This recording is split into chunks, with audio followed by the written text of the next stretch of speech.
तो आज बात करने जा रही हूँ केतु की महादशाएं अगर व्यक्ति के जीवन में आती हैं या अंतर्दशाएं आती हैं तो व्यक्ति को किन किन चीज़ों का सामना करना पड़ता है, क्या क्या प्रभाव व्यक्ति के जीवन पर पड़ते हैं। मैं अमांश से 4 वर्षीय आप सभी का बहुत बहुत स्वागत करती हूँ। होप करती हूँ अच्छे से होंगे। तो बात करने जा रही हूँ केतु के बारे में, जिसे क्रूर ग्रह माना जाता है। इस ग्रह का अपना कोई अस्तित्व नहीं होता, जैसे कि राहु का नहीं होता। इसीलिए जिस ग्रह के साथ बैठता है उसी के अनुसार ये प्रभाव देने लगता है। ज्योतिष के अनुसार केतु जातक की कुंडली में महादशा में हो और उस व्यक्ति को काफ़ी परेशानियों का सामना करना पड़ रहा हो तो समझ जाना चाहिए कि केतु जो है वो शुभ नहीं है, आपकी कुंडली के अंदर अशुभ होकर के स्थित है। व्यक्ति को अक्सर परेशानियों का सामना करना पड़ता है जब केतु खराब होकर के आता है। और वहीं कुंडली के अंदर केतु अगर शुभ पोजीशन में होता है, अच्छी राशि के साथ, मित्र राशि के साथ स्थित होता है, शुभ ग्रहों से दृष्ट होता है, मित्र ग्रहों से दृष्ट होता है, तो व्यक्ति को अचल संपत्ति का मालिक बना देता है। केतु का स्वभाव क्रूर है। इसी कारण से ये व्यक्ति के अंदर तर्क करने की क्षमता देता है, बुद्धि देता है, ज्ञान, वैराग्य, कल्पना, अंतर्मुखी होना देता है, विक्षोभ दे देता है, मानसिक गुणों का कारक होता है। अगर ये खराब होकर के स्थित हो जाए तो व्यक्ति को मानसिक क्लेश या मानसिक तनाव व्यक्ति के अंदर बना रहता है। गुस्सा अत्यधिक आता है अगर कुंडली में केतु खराब हो।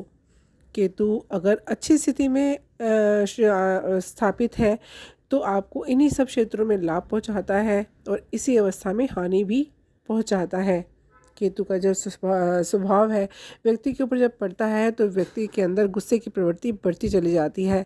अगर खराब होता है तो भी गुस्सा जो है वो अनैतिक कार्य व्यक्ति से करा देता है। यहाँ आपको एक सावधानी की ज़रूरत है कि अगर आपका केतु अच्छा है और आप कहीं संपत्ति आप लेने का विचार कर रहे हैं या बेचने का विचार कर रहे हैं तो आपको एक सावधानी बरतनी चाहिए। आप जिस भी व्यक्ति को संपत्ति बेच रहे हैं या ख़रीद रहे हैं तो आप वो व्यक्ति निसंतान नहीं होना चाहिए। इस बात का आप खास ख्याल रखें, क्योंकि केतु से प्रभावित व्यक्ति अगर अपनी संपत्ति को खरीदता है और ऐसे व्यक्ति से खरीदता है जो निसंतान हो तो आपकी पीढ़ियों तक को तकलीफ़ झेलनी पड़ सकती है। जैसा कि मैंने बताया कि केतु छाया ग्रह है, इसका अपना कोई अस्तित्व नहीं है। 12 राशियों में इसकी कोई राशि नहीं है, इसका कोई वार नहीं है। लेकिन फिर भी अगर ये अशुभ प्रभाव में आता है तो जीवन कष्टमय हो जाता है। केतु का नाम सुनते लोग डर जाते हैं।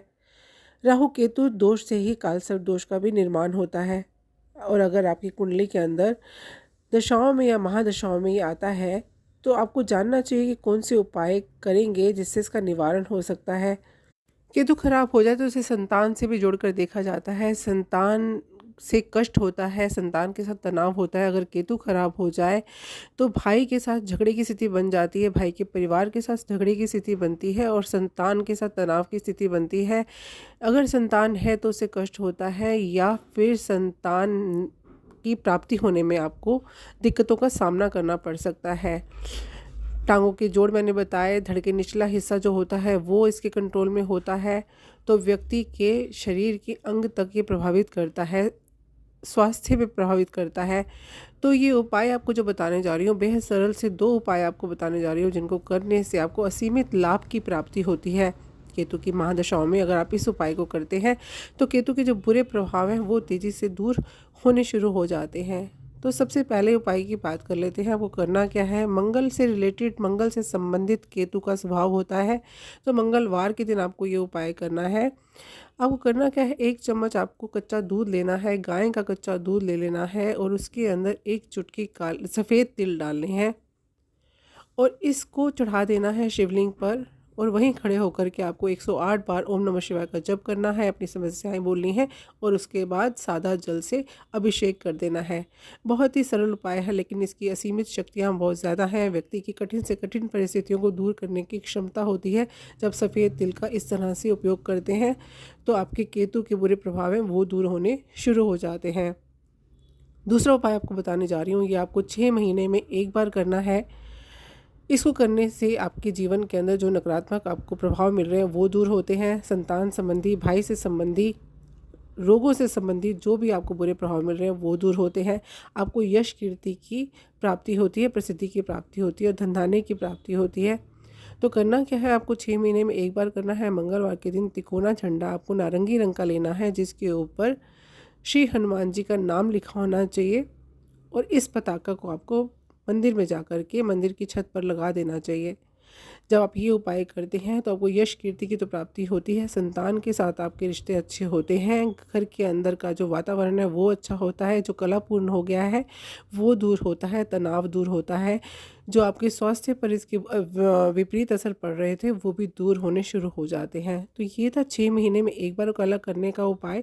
और जो आपको दूध और सफ़ेद तिल का मैंने उपाय बताया वो आपको हर मंगलवार महादशाओं में, अंतरदशाओं में करते चले जाना चाहिए। करते चले जाने से आपको शुभ परिणामों की प्राप्ति होती चली जाएगी। तो इसे रोके नहीं और अपने जीवन के अंदर सकारात्मक बदलाव अब लगातार होते हुए देखेंगे। तो ये थी केतु की जानकारी और केतु से जुड़े हुए ऐसे उपाय जो आपके जीवन के अंदर आपको तरक्की और सफलता तो दिलाते हैं, यश कीर्ति भी दिलाते हैं। केतु अगर शुभ प्रभाव में आपको संपत्तियों का मालिक बनाने में प्रभावशाली होता है, तो वहीं अगर आप ये उपाय करते हैं तो केतु के अशुभ होने पर भी आपको शुभ फलों की प्राप्ति होनी शुरू हो जाती है और आप अपने जीवन में सफलता के क्षेत्र में लगातार तरक्की करते हैं। केतु के शुभ फलों की प्राप्ति की तरह आपको अशुभ होने पर भी शुभ फलों की प्राप्ति होनी शुरू हो जाती है जब आप ये खास सरल 2 उपाय करते हैं।